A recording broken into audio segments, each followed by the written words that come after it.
Hello my dear students, good morning. Today in 9th class mathematics quadrilateral 8.2 third sum నేర్చుకుందామండి. Yes, let us learn. While you are going to learn, yes, on request I am for 3 or 4 decades నుండి నేను ఈ teaching లైన్లో ఉండి online system వచ్చింది కాబట్టి నాకు తెలిసిందంతా మీకు చెప్పాలని ముందుకు వచ్చాను కాబట్టి నన్ను మీరు ఎంకరేజ్ చేస్తే నేను ఇంకా ఉత్సాహంతో చెప్తాను కనుక please like share and subscribe if not. Yes, ABCD is a rectangle and PQRS are midpoints of the sides AB, BC, CA and DA respectively. Show that the quadrilateral PQRS is a rhombus. ఇంత ముందేమో rectangle అని prove చేయమన్నాడు, ఇప్పుడు ఇవ్వటమే rectangle ఇచ్చాడు, rhombus అని చెప్పన్నాడండి. ముందు చూద్దాం చూడండి. ABCD is a rectangle. Rectangle అంటే మనం తెలుసు కదండి, రెక్టాంగిల్ ఇది rectangle ABCD is a rectangle. PQRS mid points. దేని P ఇక్కడ పెట్టుకుందాం, mid points QR. Yes, PQRS mid points of the sides AB, BC, CD.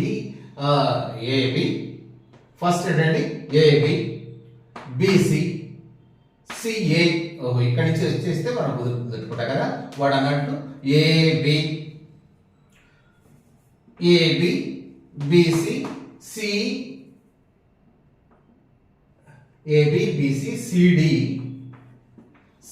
C కదండి, ABCDS. AB, BC, CD and DA దీని మిడ్ పాయింట్స్. ఈ యొక్క joining చేసేస్తే ఈ mid points ని ఇది రాంబస్ అని చూపెట్టమన్నాడండి. ఇది మనకు రాంబస్ అని చూపెట్టమన్నాడు. ఈ PQRS రాంబస్ అని మనం చూపెట్టమన్నాడండి. ముందు చూద్దాం, ఇచ్చిందేదో మనం రాసుకుందామండి. ప్రాబ్లం ఇది కదా, దీనికి ఇట్లా అయిపోదాం మనం కలవకుండా. Yes, ABCD is a rectangle. Yes, మనకు ఒకటి నేర్చుకుందామండి. ఈ రెక్టాంగిల్ లో మనకు గివెన్ పెట్టేసుకుందామా. Given ABCD is a rectangle. ఇదండి మనకు ఈ రెక్టాంగిల్ లో మనకు అన్ని తెలుసు. Opposite sides equal, 4 sides corner 90 degrees అన్ని తెలుసు. కానీ ఇక్కడ మనకు గుర్తుండవలసింది ఏంటంటే, ఇక్కడ గుర్తుండవలసింది ఈ యొక్క డయాగ్నల్స్ ఈక్వల్ అని గుర్తుండగాలండి. అదొక్కటి ఉంటే చాలు. ఇదే rectangle, the diagonals of the rectangle are equal. ఆ పాయింట్ ద్వారా ఇది వస్తుంది. ఎస్, ఇదే rectangle. The diagonals are same. లేకపోతే ఆర్ ఈక్వల్ అండి. ఎస్, ఇది ఒక్కడు గుర్తుపెట్టుకోండి. గుర్తుపెట్టుకుంటే ఈజీగా మనం చేసేయచ్చు. ఎస్, చేసేద్దామా. ఎస్, ఇది రెక్టాంగిల్. ఇంకే ఇచ్చాడండి. ఇక్కడ మనకు చూద్దాం చూడండి, రాసేసుకుందామా. ఇక్కడ ముందు ఒకటి రాసేసుకున్న తర్వాత ఇంకొకటి కూడా రాసేసుకుందాం చూడండి. ఎస్, ఇక్కడ మనకు ఇచ్చిందేదో రాసుకున్నాం. ABCD రెక్టాంగిల్. ఇంకా ఏమి ఇచ్చాడు, PQRS are mid points of ABCD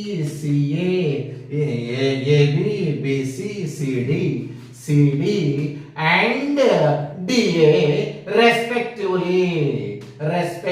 respectively అంటే క్రమంగా.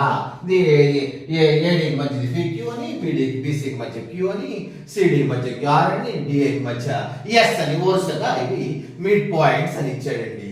ఇంకేం ఇచ్చాడు, ఇక అంతే ఇచ్చాడు. మనం ఇక ప్రూవ్ చేయాలి. చూద్దాం చూడండి. ఒకటి మాత్రం రాసుకున్నామండి. కొత్త పాయింట్ ఏం రాసుకున్నామంటే ABCD is a rectangle. In a rectangle the diagonals are equal అని రాసాం. ఇప్పుడు ఒక డయాగ్నల్ రాసేసామండి. రెండో డయాగ్నల్ కూడా తర్వాత రాసేద్దాము. ముందు ఎందుకంటే ఇట్లా మధ్య వేస్తే కర్వ్స్ తో బ్రాకెట్స్ ఉంటుంది, కన్ఫ్యూజ్ అవుతారు. ఇప్పుడు ట్రయాంగిల్ ఏం చూద్దామండి, ఈ రెక్టాంగిల్లో ఈ ట్రయాంగిల్ తీసేసుకుందామా? ఎస్. ఏమిటి? ఏసిడి ట్రయాంగిల్ ఏసిడి ఇదే ట్రయాంగిల్ ఏసిడి అని రాసుకోవాలి. ఇది ట్రయాంగిల్ ఏసిడి. చూడండి ఏసిడి ఇదండి ఈ ట్రయాంగిల్. కన్ఫ్యూజ్ అవ్వకుండా ఉంటే వెరీ ఈజీ, కన్ఫ్యూజ్ అయితే వెరీ డిఫికల్ట్. అది ఒక్కటే ఇక్కడ కన్ఫ్యూజన్ అవ్వకుండా ఉండాలి. ఏదైనా కన్ఫ్యూజన్ అవ్వకుండా ఉండాలంటే నేను మాత్రం వేసుకోవాలంటే వేసుకోరండి అంతే. ఎస్. ఏసిడి దాంట్లో ఈ యొక్క ట్రయాంగిల్ లో ఎస్ ఆర్ఎస్ లేదా SR R mid points of ఏంటి? ACD and DA. ADCD and DA ఓ రెండు మిడ్ పాయింట్స్ అండి. మిడ్ పాయింట్స్ అనగానే ఒక తీరం మనకు గుర్తొచ్చి ఉండాలి. ఇప్పుడు ఆల్రెడీ ఎప్పుడు నేర్చుకుంటున్నాం, పాడరా పసిబడి దాచడాన్ని. ఏంటి ఆ మిడ్ పాయింట్ తీరము? In triangle two sides mid points joining line segment is a parallel to third side and half of the third side. ఇది ఒకటే కదండి. In a triangle, ఇది చూడండి, in a triangle two sides midpoint joining line is parallel to the third side and half of the third side. Yes. ఆ mid point theorem కూడా దాంట్లో రాసేసుకొని ఇంకో తర్వాత బ్యాస్ పది మిడ్ పాయింట్ అనుకుందాం. Mid point theorem, mid point THEOREM mid point theorem ఏంటి? In a triangle two sides mid points joining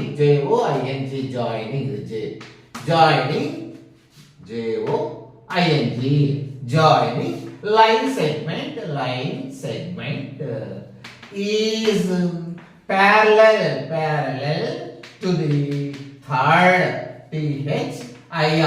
third side and half of third side అదొకటండి ఈ యొక్క మిడ్ పాయింట్ థియరం. ఎందుకంటే లెక్కలో ఫస్ట్ గా వచ్చింది కాబట్టి థియరం మొత్తం రాసుకున్నాం, తర్వాత as per mid point theorem అని రాసేసుకుందాం. ఎస్. అయితే దీని ప్రకారం ఏంటంటే సో ఏం రాసేసుకుందాం? SR parallel to AC and SR equal to half of AC ఒకటండి. SR parallel to AC and SR is half of AC. ఇక్కడ రెండోది కూడా రాసేసుకుందాం అండి. నెక్స్ట్ ఇంకోటి ఏంటి? ఈ ట్రయాంగిల్ లో చూసేసుకున్నాం కదా, ఇక మనం ఈ ట్రయాంగిల్ లో చూద్దాం. చూడండి, ఈ ట్రయాంగిల్ లో చూద్దాం. ఈ ట్రయాంగిల్ ఏంటి? ABC triangle. in a triangle ABC చూడండి, ABC ఇక్కడ ఒకటే గుర్తుంచుకోవాలి. గుర్తుంచుకోవాలంటే కన్ఫ్యూజ్ అవ్వకుండా ఉంటాం. మనసు స్థిరత్వంగా నిబ్బరంగా కాన్సన్ట్రేట్ చేసి చూడటం అంతవరకు. అంతకంటే ఏం లేదు ఇందులో, అసలు ప్రాబ్లమే కాదు ఇది. ఎందుకంటే ఇవన్నీ తెలిసినయే కాబట్టి. కానీ మనకు తెలియదు ఏంటంటే కాన్సన్ట్రేషన్ లేకుండా ఉంటాం. ఆ కాన్సన్ట్రేషన్ కొంచెం తెచ్చుకోండి sufficient. Yes. In ABC triangle ఏంటి? PQR midpoints of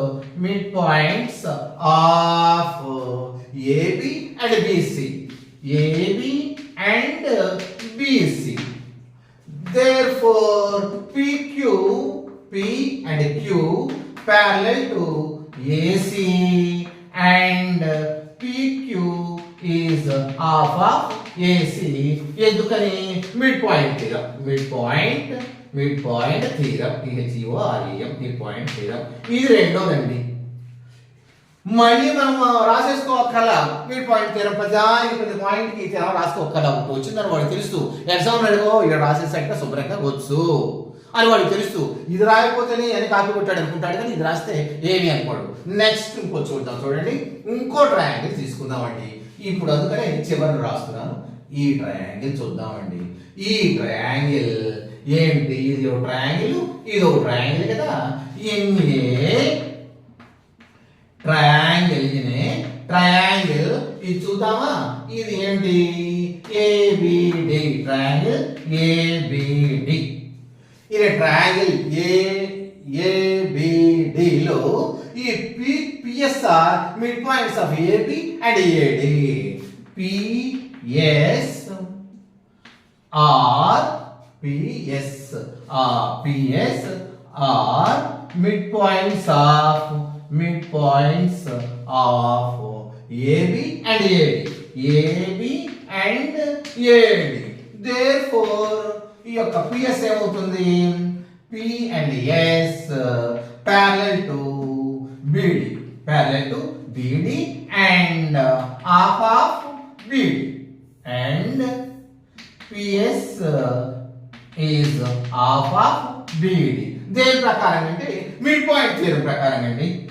mid point theorem, THEOREM మీరం. ఇది 2 వేసుకున్నారు కదా, 3 వేసేసుకున్నామండి. ఎస్, ఈ ట్రయాంగిల్ అయిపోయింది. ఇక ఈ ట్రయాంగిల్ ఉందంటే ఉంటుంది, అంతే కదా. మనం ఇది రాసేసుకున్నాము, ఇది అయిపోయింది. ఇప్పుడు ఇది రాసేసుకున్నాం, ఇది అయిపోయింది. ఈ ట్రయాంగిల్ ఉంటుందండి. ఏంటంటే ఏసిడి ట్రయాంగిల్. ఇక్కడ కూడా ఇన్ ట్రయాంగిల్ ఏసిడి చూడండి. అదే నేను ఏసిడి కదా, ఏసిడి. ఇది ఇక్కడ చెప్పేది ఏంటంటే ఏం మనకు కావాలి, ఇంకా నాలెడ్జ్ అంతా ఉంది మనకు. కావాల్సిన కొత్తది ఏంటంటే కాన్సన్ట్రేషన్, కన్ఫ్యూజ్ అవ్వకుండా. ఎస్, ఈ triangle ACD PSR parallel to SR midpoints of AD and DC. CD.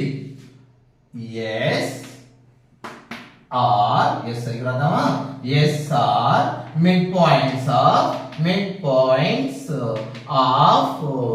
AD and CD. అవునా? ఇక్కడ రాసేస్తున్నాం. Therefore SR parallel to AC and SR is equal to half of. ఇది మనం ఇది రాసేసింది. ఇప్పుడు ఇది మనం ఏమేమి రాసుకున్నాం? ఏసీడి ఇందాక అయిపోయిందా? ఏసీడి ఇదే రాసేసుకుందాం. మనం ఇందాక బిడి రాసుకున్నాము, ఇందాక ఫస్ట్ లో ఏం రాసుకున్నాము? ట్రయాంగిల్ ఏబిసిడి రాసుకున్నాం కదా. ఇది మూడోది ఏంటంటే, ట్రయాంగిల్ ఏబిడి కదా. ఏబిడి చూసుకోవాలండి మనం. అదే కన్ఫ్యూజన్ అవటం, ఆ కన్ఫ్యూజన్ అవ్వకుండా చూడాలి.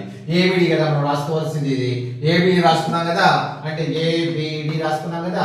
మరి దీనికి ఆపోజిట్ ఏసిడి ఇదే రాసుకుంది. ఏసిడినే కదా. ఏసిడి ట్రయాంగిల్ లో ఏమవుతుంది? ఎస్ఆర్ ఏమవుతుంది? SR midpoints SR parallel to AC, SR parallel to AC and half of AC. ఎందుకంటే mid points theorem, half of AC. Therefore అంతే కదా, ఇందాక చూసింది అయితే కదండి. ఇందాక ఏబిడి చూసాం, ఏబిడి చూసాం. ఇప్పుడు మళ్ళీ కన్ఫ్యూజన్ పడ్డాం కదా. ఇప్పుడు ఏబిడి చూస్తే మనం బిడిసి చూడాలి కదండి. ఇన్ ట్రయాంగిల్ బిడిసి ఇదే కదా మనం చూసింది. మనం తర్వాత రాసేసుకున్నాం కదా. ఏబిడి ఇది చూసాం. తర్వాత ఇప్పుడు మనం ఇప్పుడు బిసిడి చూడాలి. బిసిడి ఈ బిసిడిలో మనకేంటి? క్యూఆర్ మిడ్ పాయింట్స్ కాబట్టి QR parallel to BD and QR is equal to half of BD.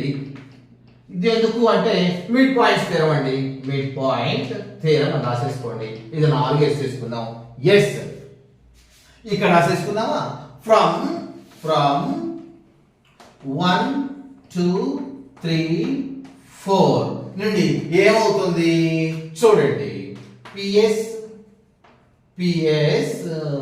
is equal to half of PS is equal to half of BD and QR is equal to half of BD. ఇది 4 వేసుకుందామా, ఇది 5 వేసుకుందామండి. మళ్ళీ ఇంకోటి చూసుకుందామండి. ఇక్కడ ఏం రాసింది ఇప్పుడు therefore PS equal to QR. PS equal to QR అని రాసామండి. PS equal to QR. ఇక్కడ మరి దీనికి కూడా ఇది SR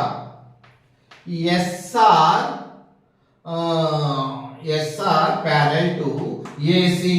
SR parallel to AC and SR is equal to half of AC. ఇక్కడ ఇది గివెన్ తీసేద్దామా, గివెన్ తీసేద్దాం చూడండి, గివెన్ తీసేద్దాం, ఇక్కడ వరకు తీసేద్దాం.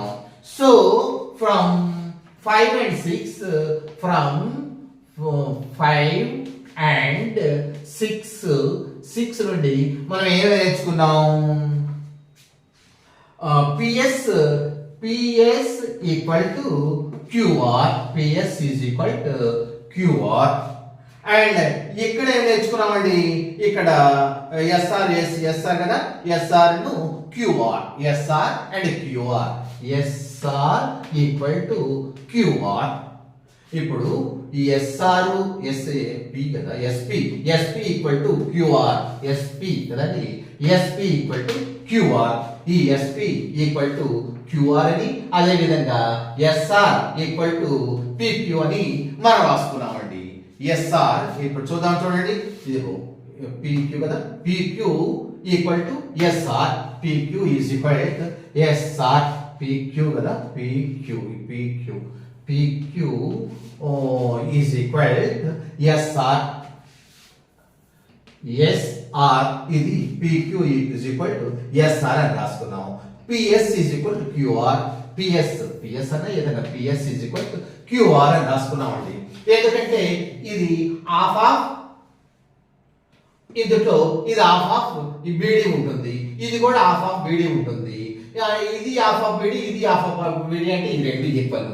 అదే విధంగా దీంట్లో ఇది హాఫ్ ఆఫ్ ఏసీ ఉంటుంది, ఈ రెండు ప్యారలల్ కాబట్టి అండ్ హాఫ్ ఆఫ్ ఏసీ కాబట్టి ఇది ఇందులో హాఫ్ ఉంటుంది, ఇది కూడా దీనికి ఇందులో హాఫ్ ఆఫ్ ఏసీ కాబట్టి ఇందులో ఏసీ ఆ సగం ఉంటే ఈ రెండు ఈక్వల్, ఈ రెండు ఈక్వల్. కానీ but PQ equal to SR equal to PS equal to QR. ఎందుకంటే బిడి ఈక్వల్ టు ఏసీ, ఇది ఎందుకంటే ఈ బిడి ఈక్వల్ టు ఏసీ కాబట్టి ఇది ఈ రెండు పిక్యూ ఏదండి, పిక్యూ ఎస్ఆర్. ఇది ఎందుకని పిక్యూ అండ్ ఎస్ఆర్, ఎందుకంటే హాఫ్ ఆఫ్ ఏసీ వచ్చిందండి, హాఫ్ ఆఫ్ ఏసీ. ఈ రెండు ఏమో హాఫ్ ఆఫ్ బిడి వచ్చిందండి, హాఫ్ ఆఫ్ బిడి వచ్చిందండి, హాఫ్ బిడి వచ్చిందని. కానీ BD and AC, BD and AC equal కాబట్టి పిక్యూఆర్ఎస్ ఇవన్నీ కూడా ఈక్వల్ అండి. So four sides are equal. So it is a ఏమన్నాడు rhombus ఇదండి. మనం ఇక్కడ ఏం చేసామంటే 4 sides ఈక్వల్ అని చూపెట్టాం. 4 sides ఈక్వల్ అని చూపెట్టడానికి ఫస్ట్ ఏమంటే ఒక రెక్టాంగిల్, రెండు డయాగనల్స్, 2 diagonals ఆర్ ఈక్వల్, అదొకటి తెలిసింది. ఇక ఈ 4 ఇటు తీసేస్తే ఈ ట్రయాంగిల్, ఇటు చూసుకుంటే ఈ ట్రయాంగిల్, ఈ 4 ట్రయాంగిల్స్ లో మనం ఒకటికొకటి ప్యారలల్, ఒకటికొకటి హాఫ్ ఆఫ్ ది డయాగనల్ రాసేసుకున్నాం. ఈ రెండు డయాగనల్స్ రాసేసుకున్నాం కాబట్టి ఆ 4 కూడా, ఆ 4 సైడ్స్ కూడా equal. It is the rhombus అని హెన్స్ ప్రూవ్డ్ అని రాసేసుకోండి. Hence proved. అది ఏమిటో అండర్స్టాండ్ కాబట్టి మళ్ళీ ఒకసారి చూడండి. Thank you very much.